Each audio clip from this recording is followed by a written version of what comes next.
In this podcast, we share some of the challenges and difficulties in life. Content may include open dialogue about topics such as suicide, depression, feeling lost or alone, anxiety, addiction struggles, homophobia, and descriptions of bullying experiences.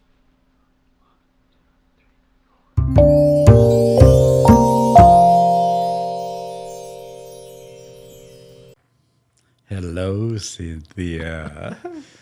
Hello, Connor. Hello. That was Thank like a kind of extra sexy voice you just did there. What's happening? I don't know. Basically, I just want to talk about Bob's mom, Frances. The best thing that ever happened to us, and it was also the worst thing that happened to us. Now, Frances helped us buy our second home. It was a brand new home. We put in a pool, we did everything, but she helped us because we needed that. That was the time where the interest rate was going up and up and up, and we qualified for it when we started, but during escrow, it just went up and up and up and up. And then all of a sudden, we had to have other income coming in. So then we just asked Mom, would you help us? And so she did. So we qualified for the home, and we got the home, and it was just dirt and a house. We had to put up the fence. We had to do everything, but Mom was there. But anyway. Was that in Riverside? Yeah, here in Riverside. That was our second home. We moved to Riverside to buy our first home. And that's when Mom moved in with us, and she was, we got her to retire because she was living by herself and just having health issues, and we just wanted to bring her home, to bring her close, but the only thing I can tell you negative about that, she arranged my kitchen and put everything in the way she wanted it. And I was frustrated because I couldn't find anything. But anyway. That's what moms do, though. Yeah, that's what moms do, yeah. Come and visit, and everything, I couldn't find anything, so. But you want to know something? She's a typical short New Yorker, like stubborn as hell, but you love her. You just love her because it's amazing love. So anyway, I had to adapt to rediscovering the kitchen and put it the way Mom wanted it. But about a year or so after that, she passed. And the situation that happened was she was on medications, and she had an enlarged heart. And so she was getting tired and getting out of breath. So she went into the Veterans Administration for a physical and medication change, or, just figures things out. Well, she walked into the hospital, and she never walked out. And this is where it's the most heartfelt, hurt that a person can go through. Especially for Bob, because it was his mom. Especially for me, because she became my mom. Because my mom wasn't there for me like his mom was there for me. So what happened is basically she was only working on one kidney. And that kidney failed. while she was in the hospital. So literally, the physician said she's just literally going to drown. The liquids are just going to build up in her system and get to her lungs. And once it gets to her heart, she's going to go. So Bob and I are just like, what are we going to do? And then we're just like crying our eyes out and just like dealing with all that stress. And it's a stress anybody goes through when they know they're going to die. Anybody that loves them will go through those emotions. So we kept visiting and rubbing Mom's hands and rubbing her feet and paying attention. And we went home one night and we get a phone call that Mom's gone into a coma. In other words, they said she is going to die within hours. So we were making arrangements for the funeral service, and she was supposed to be. She was going to be buried with Bob's father, and that's in Long Beach at a Catholic graveyard, and she was supposed to be buried on top of him. So anyway. So we were making all the arrangements through the funeral home, and we did. And then all of a sudden, like a day later, we get a phone call from the hospital saying, get down here. Your mother is cussing everyone out. It's like she came out of this coma, and it's like, and then Bob and I was going, okay, what do we do? What do we do? And then the wisdom of Bob and me being, the accountant, the bookkeeper, and I go, well, okay, for the house, we have to have Mom sign a quick claim deed, so we got to make sure that they have a notary in the hospital. And then we have to have her sign a couple of checks so we can close out her checking accounts. And then other than that, I mean, we can't get her annuity because of her husband being in the service, because she was getting an annuity from them. So it wasn't about that. But anyway, it was about keeping what we have without having litigation and everything. So we rushed to the hospital because we heard she's awake. And so Bob and I get into the room, and there's Mom. And she says, I just don't know what the hell's going on.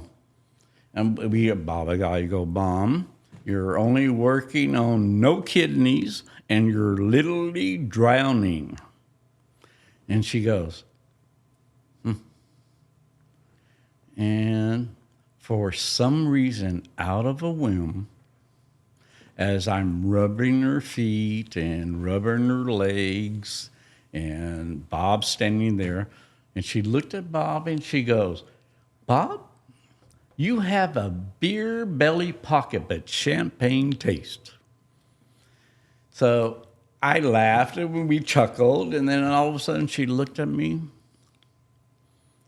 and she said to me, I saw Bob's dad and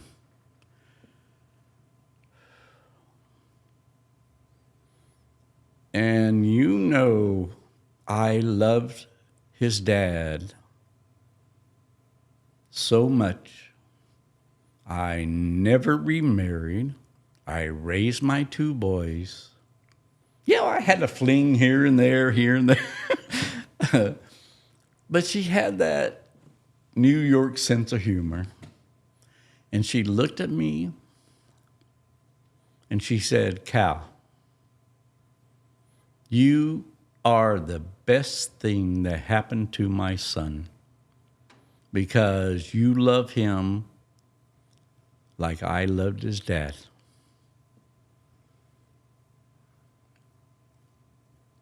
And then we did all the paperwork things and did everything and just talked and talked and talked. And then eventually we went home. And about 3 o'clock in the morning, we get a phone call. She passed away. Now, I tell you, I had a period where I was suicidal. And one person came into my life, and that was Bob. And now I'm telling you, I've had an amazing life because of Bob's mom and Bob, and had an amazing life and had a beautiful mother that was not mine, but came into my life and loved me immensely. And that's why Francis is very special to me. It's not always the family that you're born with. It's the family you choose, the family that chooses you. Yes, and most definitely. It happened in my life, and it was amazing, amazing, amazing. But when she told me those words, I was complicit. It put Bob and I so much together. It was amazing. So it was a terrible time, but it was an amazing time. And what's different about it, I got to tell you the story about the funeral. What's amazing is that she confirmed acceptance 1,000%. And that's beautiful to self. It's a beautiful moment.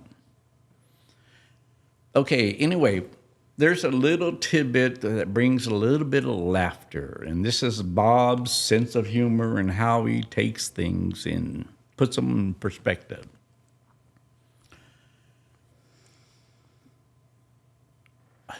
The mortuary picked up Mom and did their things and everything. So we got the hearse and got everything going, and we're going to take the hearse all the way to Long Beach, go to a Catholic church and have a service, and they had an open casket. I made sure she had her best dress on, and they made her look beautiful. She just looked like she was sleeping. So anyway, we're leaving the church and we're on the freeway and we're going to where she's going to be buried with her husband. And we had a procession, and Bob and I were in the main hearse, or not the main hearse, she's in the main hearse. We're in the limo. I was going to say, hopefully you weren't in there. We're in the limo behind the hearse. Okay. So anyway, we're going down, and then the limo gets a flat tire, and the hearse is just going on and on and on and on.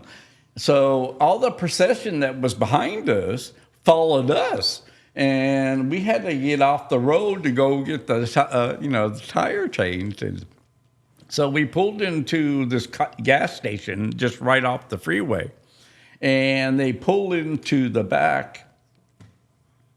The hearse pulls into the back, and then they're sitting. They're like in the back of the gas station by the trash cans or their dumpsters and everything. And then all of a sudden, Bob says to me, "Well, Mom has always told us, like, throw me when I pass away, just throw me in the trash. Let the trash man pick me up. It's no big deal." And then I just started laughing. Why would you say that? So anyway, so they get the tire fixed and everything. We go down and we go to the cemetery. And they have all the chairs set up there where Bob's father is buried. And they had the casket there. And it rained the night before. And they had those old, those folding metal chairs with a plastic seat, and they're just sitting there. And then Bob and I was like on the left side, the first two chairs, right out in front, because, we're the main. And so they're like doing the sermon and speaking and everything. Then all of a sudden, Bob goes, Mama, I'm coming. And I look in, and his chair is just sinking into the ground. And then all of a sudden, it's like everybody's looking, and then all of a sudden, he's just like going deeper and deeper because he was more heavier. And so the weight of him in that chair and just the softness. And then he just said that, and I just started laughing, and then everybody else started laughing. And I go, I didn't say it then, but I thought, how beautiful was this service, because it wasn't just sorrow, it was about love, and it was about laughter. And it ended with that, and it was a beautiful, beautiful moment of life. And that's why I love Francis. If you are experiencing painful thoughts or are in need of support, please reach out to someone. Your mental well-being is important to us. Mental health services are free and available to you. You have value, and you are worthy of kindness and help. Reach out and talk. For 24/7 free and confidential assistance, call or text the Suicide and Crisis Lifeline at 988, or call the National Suicide Prevention Lifeline at 800-273-8255.